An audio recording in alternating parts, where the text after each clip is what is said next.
अस्सलामुअलैकुम जी। इस वक्त हम मौजूद हैं क़ुम के सबसे बालाई इलाके जो कि ईरान का एक एरिया है जो कि हाईएस्ट व्यू पॉइंट है जिसे कोहे खिज़र कहा जाता है। इस पर हम मौजूद हैं। आइए आपको भी इस कोहे खिज़र की खुसूसियत बताते हैं कि ये सबसे ऊंची जगह है और इस वक्त मेरे अक़ब में भी आप शहर का नज़ारा कर सकते हैं। और ये एक ऐसी जगह है जहाँ पर बैठकर आप पूरे क़ुम का नज़ारा कर सकते हैं। और इसके साथ साथ इसकी खूबसूरती में इजाफे के लिए यहाँ पर एक मोनूमेंट भी बनाया गया है जो कि शोहदा की याद भी दिलाता है और वहाँ पर कुछ शोहदा की कबूर भी हैं। और उसके साथ साथ बिल्कुल उसके साथ ऊपर जो ही आप सीढ़ियों से चढ़ते हैं और सीढ़ियों से ऊपर जाएंगे तो आपके लिए एक मस्जिद का भी खूबसूरत दिलफरेब मंज़र है। और उस मस्जिद में न सिर्फ आप इबादत कर सकते हैं, इबादत के साथ साथ बैठकर आप पूरे शहर का नज़ारा भी कर सकते हैं। तो एक खूबसूरत जगह है।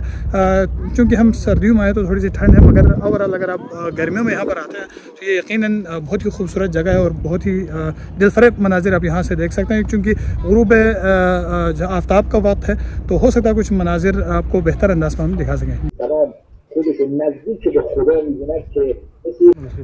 इस वक्त तकरीबन सीढ़ियाँ कुछ चढ़ी है, हम तकरीबन कुछ 70 से 80 सीढ़ियाँ हम चढ़ चुके हैं और यकीन माने कलेजा मुँह को आ रहा है। और सैयद कामरान हमारे साथ हैं। शाह जी कैसा महसूस हो रहा है? हालत बड़ा ख़राब है, ठंड भी है, इसीलिए बड़े बुजुर्ग बड़े बुजुर्ग कहते हैं इसीलिए कि वर्जिश किया करें। चले जी, हाँ अभी ख्याल आ रहा है।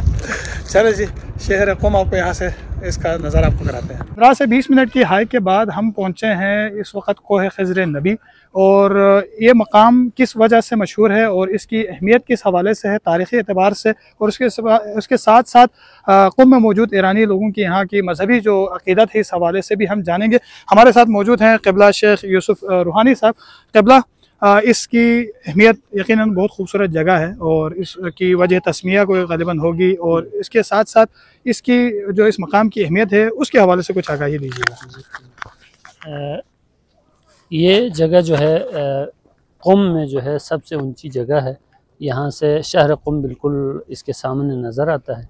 इसके अलावा इसकी अहमियत जो है, यहाँ मस्जिद खिज़र के नाम से एक मस्जिद है।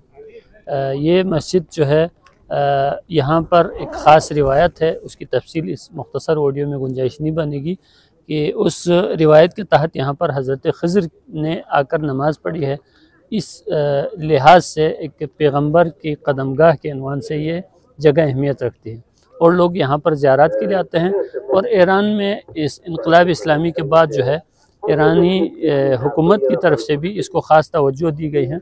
और साथ आपने देखा कि नीचे जो है, इसके नीचे शोहदाए गुमनाम के मज़ार बनाए हैं और लोग जो है यहाँ पर आते हैं। एक दीनी माहौल है, दीन की तरफ मुतवज्जिह रहते हुए लोग जो है यहाँ पर सैर व तफरीह भी करते हैं। अपने सैर व तफरीह भी हो गए और यहाँ पर खिज़र नबी का भी याद आ गया। और फिर वज़ू करके 2 रकात नमाज जो है उस नीयत से कि हज़रत खिज़र ने यहाँ नमाज़ पढ़ी है, हम भी उनकी इक़्तिदा में 2 रकात नमाज़ पढ़ लेते हैं। लोग नमाज भी पढ़ के अपनी दुआ करके चले जाते हैं। बहुत बहुत शुक्रिया। ये इस मस्जिद की और इस मकाम की अहमियत के हवाले से क़िबला बता रहे थे। ओवरऑल यहाँ पर जो लोगों का रुझान है वो ज़्यादा है और उसके साथ साथ इसका जो गुरूब आफ्ताब का मंजर है वो इंतहाई दिलफरेब है। इसके साथ साथ यहाँ के लोगों का ये भी कहना है कि यहाँ की जो तुलू आफ्ताब है वो भी इंतहाई खूबसूरत और मसरूर कुन होता है। बिस्मिल्लाहिर्रहमानिर्रहीम। बहुत सलाम व दुरूद व अर्ज़ खैर मक़दम खिदमत शुमा मर्दमान अजीज़ व